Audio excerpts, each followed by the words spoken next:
My Lord Ike, what will happen now? The Heron siblings said there would be some sort of ceremony, but I don't know what that entails. You there, Bjork mercenaries. Prince Raisin wants all of you to come to the Serene's altar. The, the presence of Princess Crimea and the Apostle is also requested. Altar? Just come with me, it's this way. Empress Saniki, Commander Sigrun, let us go. Very well. Let's hurry, Ike. Right. Huh? An animated cutscene.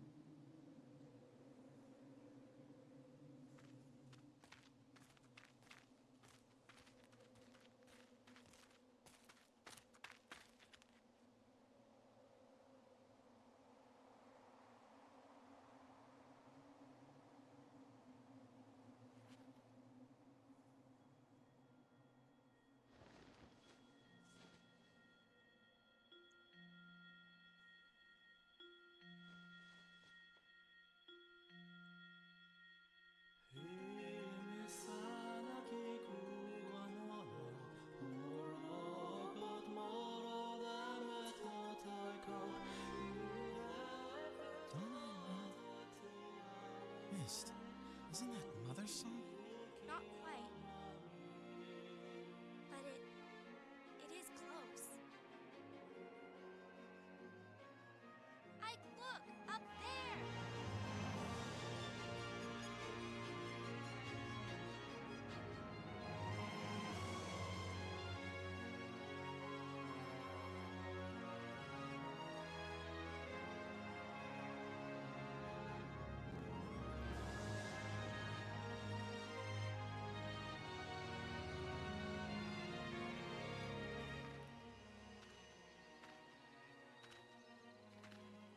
It's incredible!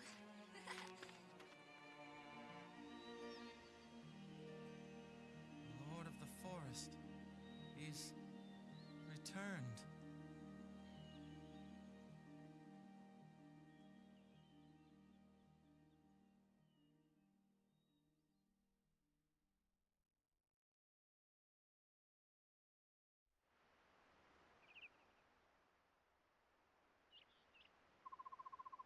Alright, that was a nice cutscene there. The music was pleasant. I'm surprised that I could actually hear part of what Mist said, but it's clear that they still have a little bit of a problem with voice, with not the voice direction, a problem with the voices being a little bit too low in cutscenes. Like, I think I heard what Ike said, but most of it I didn't quite hear what he said. Mostly because the music was overpowering Ike's voice. Same with Mist.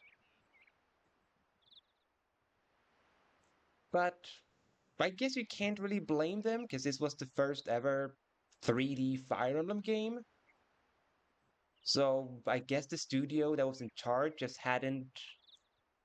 didn't know how to properly balance the audio of gameplay and voice acting, I'm assuming. So I'm not really holding it against them for being slightly at fault with the voice direction. But that's interesting. They could just revive the forest whenever. Because if they could do that, um, why did Raisin hate the humans if they could revive the forest all this time? You know, just because it's a little bit weird. Like, why didn't he revive the forest sooner? If they could always do that.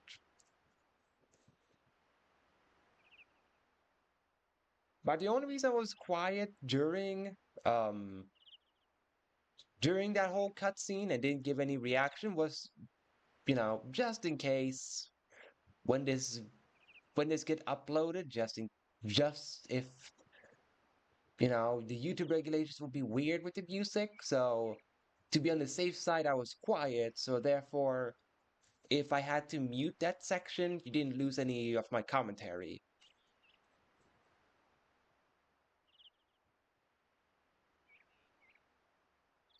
Yeah, maybe.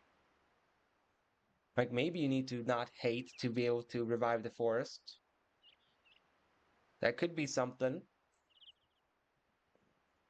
Anywho, that was excellent. It's so beautiful. The serene forest, beloved of the goddess, is alive once more. You spoke so well earlier, Empress Anaki. You filled my heart with pride. Here now, none of that. This is no place for tears. I'm sorry, I'm just so happy. Ah, excellent. The gap between Laguz and Bjork has been bridged. I think this may be enough. What's wrong, Soren? You look so grim. What are you looking at? It's nothing. Nothing at all. Wait, Soren! What in the world is wrong with him? Is Soren gonna be a jerk again like earlier to Laguz? But finally, chapter 18. After the cutscene, I guess. Mainor Cathedral. You have done excellent work, Ike. Thanks to you, the wound has scarred Benyon for many long years can finally begin to heal. As promised, Benyon now offers its support to Crimea's restoration. However, Prime Minister Sephiron has yet to return, which limits the reinforcements I can provide. Be it as it may, what troops I can spare await your command. Use them as you see fit. I understand. Thank you. That's good news, isn't it, Princess Elincia? Yes, yes it is. This has taught me a valuable lessons. Our land needs the Laguz. I also believe that Bjork and Laguz need each other to survive. The previous apostle, my grandmother, was desirous to such a world, as were my own parents. Princess Elincia, your father, King Ramon of Crimea, was a true pioneer in the area of Bjork-Laguz relations. In the very near future, I will give the Imperial Senate a few suggestions on achieving a fully integrated society. I doubt the road will be easily traveled, but I can no longer turn a blind eye to these issues. Princess Elincia, you must rebuild Crimea. If you are successful, we will join forces and change the world. Empress Sanaki, your vision surpasses even my own. My father would be so pleased to hear your words. Looks like you're through with me. I'll wait outside until you're finished talking. Hold! I'm most definitely not through with you. Huh? What did I do now? You're as impudent and impatient as ever. Heed me, Ike. If you are to help lead the Crimean Liberation Army, you must be given a more appropriate title. If you're talking about making me a noble, I decline, thanks. That's not my kind of thing. You are not in a position to refuse. Giving some nameless mercenary control of Benyon's troops would be problematic. And more importantly, it would affect the troops. You will resign yourself to this and receive peerage from Princess Elincia. What? No, wait, this is absurd. Blast of all the foolish. I am sorry. I'm sorry about this. If you're absolutely opposed to it, I won't force you. No, I have to do what's necessary. What am I supposed to do now? Put on a funny hat or something? Ike. Will you lend me your sword? Thank you. Now, may I ask you to kneel before me? Thank you. Alright, let me begin. In the name of House Crimea, I hereby grant you the title and rank of Lord and all the honors it conveys. Rise, Lord Ike. Oh, promotion! That means I got Ike to level 20 at the right time. So, yay me! I didn't even know I had to have him be level 20 before chapter 17. Good thing I just used Ike normally, you know? Behold! He now wears more brown and green, and ooh, I love the stat gains. Especially the strength growth. It is done. What an odd feeling. Yeah, I guess it must be an odd feeling to get your clothes changed just because someone dubbed you a lord. Aha, your new rank suits you. I completely agree. Yes, it truly does. I suppose. Not that it matters to me.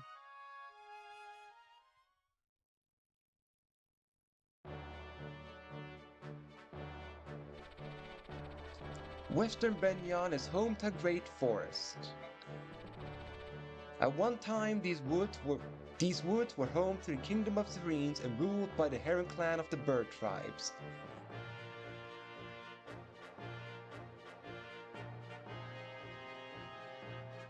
Yeah, I was like, come on, game.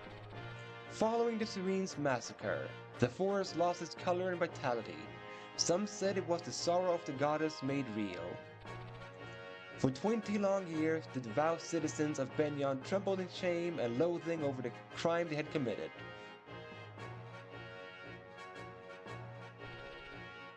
The Benyon Empress, Apostle Sanaki, stepped forward as representative of her countrymen.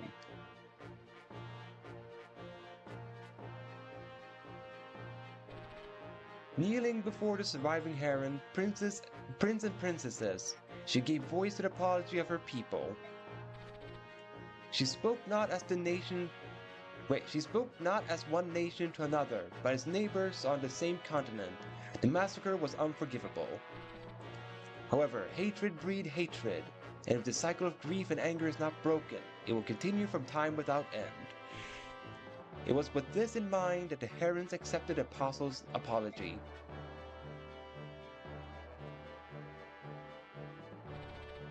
And so it was that Serene's forest was returned to its former glory.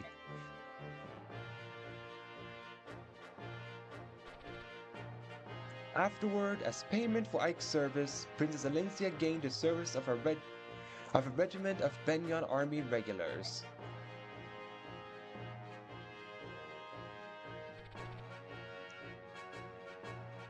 I like that Ike, despite having a new outfit to be more of like a commander, still decided like, nah, my left sleeve, it needs to be broken. I can't possibly have whole sleeves. They have to be broken. I find that a bit humorous about Ike. Right. First taking a sip of my water, then continuing the narrating here.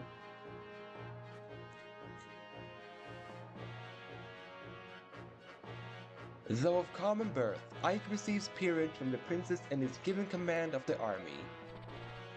As the first snow of the seasons fall, the newly commissioned General Ike takes control of the Crimea Liberation Army. He leads it towards the knife-edged mountain that marked the border between Benyon and Dane.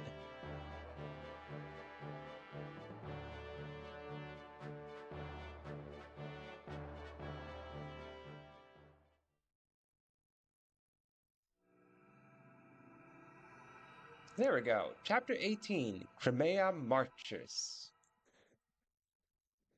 And yeah, I can agree that Lynn was not that great of a unit. She was serviceable, mind you. I don't remember if it was in the Elliewood or the Hector route, but I know in one of them, Lynn became at least somewhat useful. So, they've left Benyon, have they? According to our spy, they marched with a regiment of Benyon's army. They plan to take a land route through Dane and then into Crimea.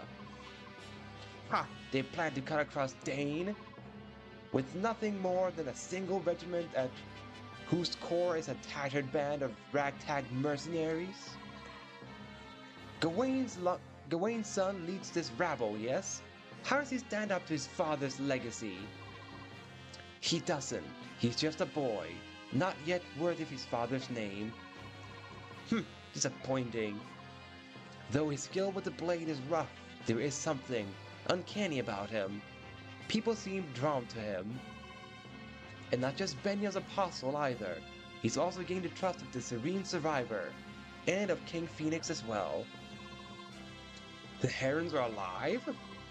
It appears that two members of the royal family survived. Heh.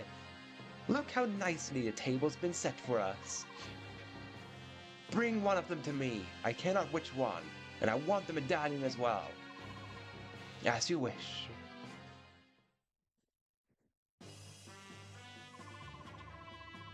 Yeah, I would imagine that Lynn, even with max strength, would just be decent. Though she would probably be a lot better if she got max strength, I guess, compared to the average Lynn that doesn't even come close to that. Once we cross that great wall, we'll be in Dane. Look there, atop that building. Dane Wyvern Riders on patrol. They won't be happy to see us. Tell me, General Ike, have you faced Wyvern Riders in combat? Only a few times. I get the impression that the Kelvis Ravens were the more dangerous foe.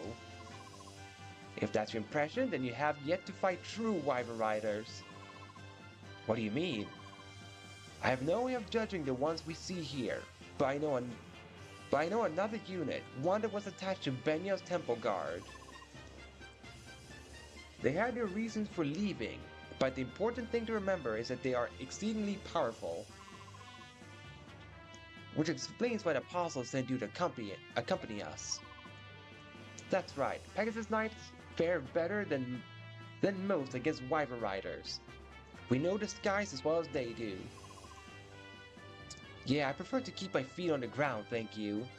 Can I trust the flying business to you? Of course, we'll bring honor to the name of the Apostles' Sacred Guards. Ike, I'd like to report the result of our last battle. MVP became Warham. Alright, so I earned 10,000. I spent 17,000, but I still have 25,000 gold left, which is good. That's a lot of experience I gained there.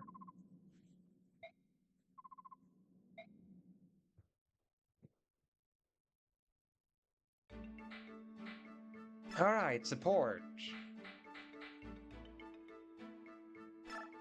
Rolf, he just refuses to get an A rank with Mist, huh?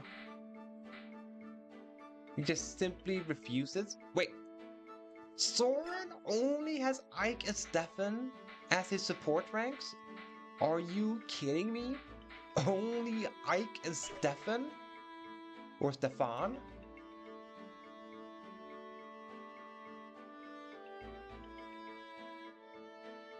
What the heck is what I say to that.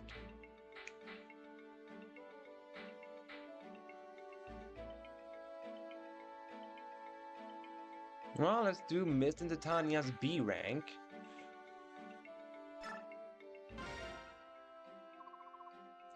I'm sorry about the other day, Titania. I really did have a good time, even if I didn't look like it.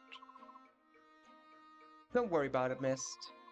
You did look awfully serious the whole time, but that just proves to me how much you need the time off.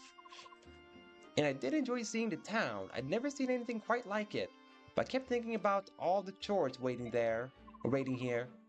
You're far too considerate of others, Mist. You're always putting our needs before your own. You're so much like Elena in that regard. My mother? Yes, you and she are very much alike. But you know, Mist, you are still young. You do not need to take on all the burdens of adulthood so soon. I worry about you. Oh, stop. Titania, thank you. No, Mist, thank you. Alright.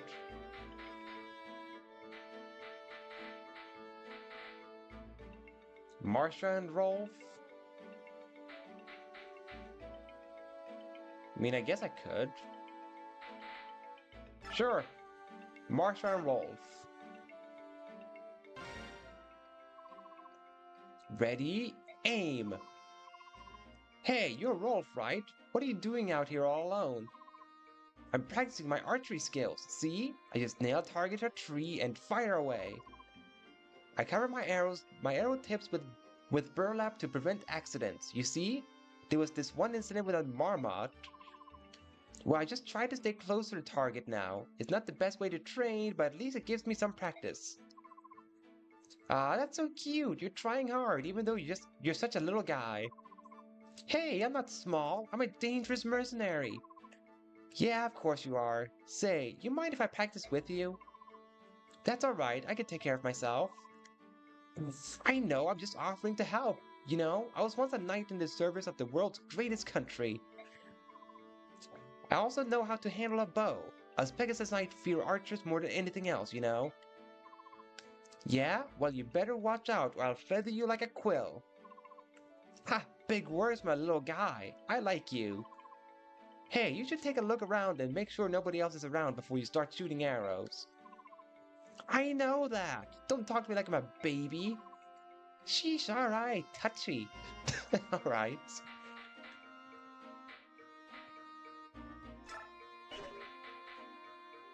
Mordecai missed. Alright, so that's all the support conversations I have available, because I want to save up Ike for another unit. Info. Soldier Tanith Torment. Let's do Soldier first. General Ike, all troops are ready to move out. Alright, can you have them wait? Do you want them to fall out and wait in their tents? Or would you rather they form up and stand at attention? Go ahead and have them stand down. I'll call them when I'm ready. Yes, sir. Begging your pardon, sir. All troops have been ordered to stand down. However, General Tanith requests her orders. Are her Pegasus Knights to stand down as well? Am I supposed to decide that too? General Ike, you've been given command of the entire army, sir. We will not move without your orders, sir. General Tanith's troops are to follow General Tanith's orders. Understood, sir. General Tanith's Pegasus Knight will not be deployed unless there is a request for reinforcements. Those are the orders of General Tanith. By your leave, sir. In what way will this upcoming recruitment be weird, Flygon? In what way?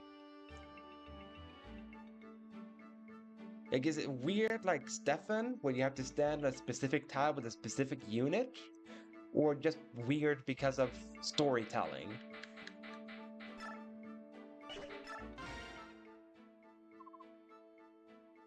Ike, which troops should we fall in with? We have received no orders yet. Torment, Warren, I know I've asked you many times, but are you sure you want to be here? You keep asking that. Maybe you don't want us here. Is that it? I don't know what to think.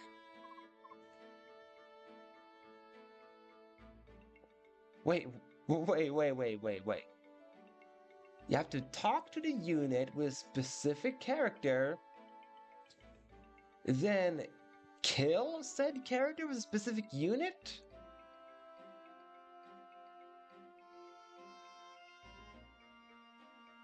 What? Huh? So I'm gonna recruit a corpse? Because I'm gonna kill the unit. How does killing a unit recruit them? That's anti-Fire Emblem to kill the unit needed to recruit.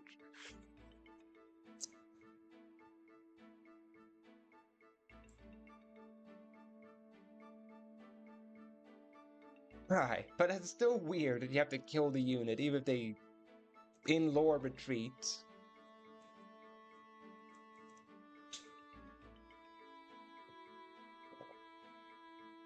No, it's not that at all. To be honest, the battle ahead is going to be hard. It looks bleak. I'd rather that those without direct ties to Crimea not get involved. A bleak battle? What about trying to free all the slaves in Benyon? Now those were bleak battles. Bleak battles are our specialty, right, Moram? Yes, you are. Yet, thanks to Ike's time in Benyon, things have changed completely. That's right, the Apostle has promised to press her investigation until there's not a single Lagoose slave left in the entire nation. So there's no reason for you to continue fighting, is there? You don't owe me anything. We're going to fight with you, Ike. We want to help. It is our right to join you in this, just as it is your right to refuse us. To be perfectly frank, I would be willing to beg to get you to join us, both of you, alright? Alright. Ha! You can count on us. Alright. 10th conversation, I think I have to call it for the day. 10th, do you have a moment? General Ike, what is it? Is there a problem? I thought you might be able to provide me with some information. Yes? What can you tell me about King Dane? I'd like to know something of him before I have to face him in battle. Truth be told, I've never fought him either. I cannot give you any specifics, but I will tell you what little I do know. Please, whatever you can tell me would be appreciated. Ashnod's coronation, let me see. Yes, it was 18 years ago. You see, a plague had struck the capital, spreading out to affect the surrounding reaches of Nivasa and beyond. Ashnod was crowned the year after the great tragedy finally subsided. In the entire history of Tellius, no calamity has claimed the lives of so many Beorg and Lagoos, not since the Great Flood. 2 years before it struck Benyon, and the entire population of Serenes was nearly obliterated. The year after that, close to 1,000 Beorg, nobles and peasants alike, perished in Dane. Nobles, you say? So the royal family fell victims to this plague as well? Yes, the reigning king and queen and some 20 or so prince and princesses fell ill. Everyone who fell ill perished. For a time, the people despaired of losing the entire royal bloodline of Dane. It seemed that none would survive.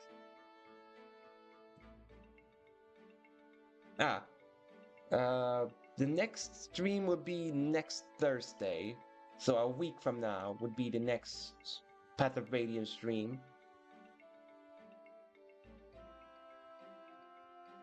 Or, well, a week since the day of this stream is being recorded. For those on YouTube.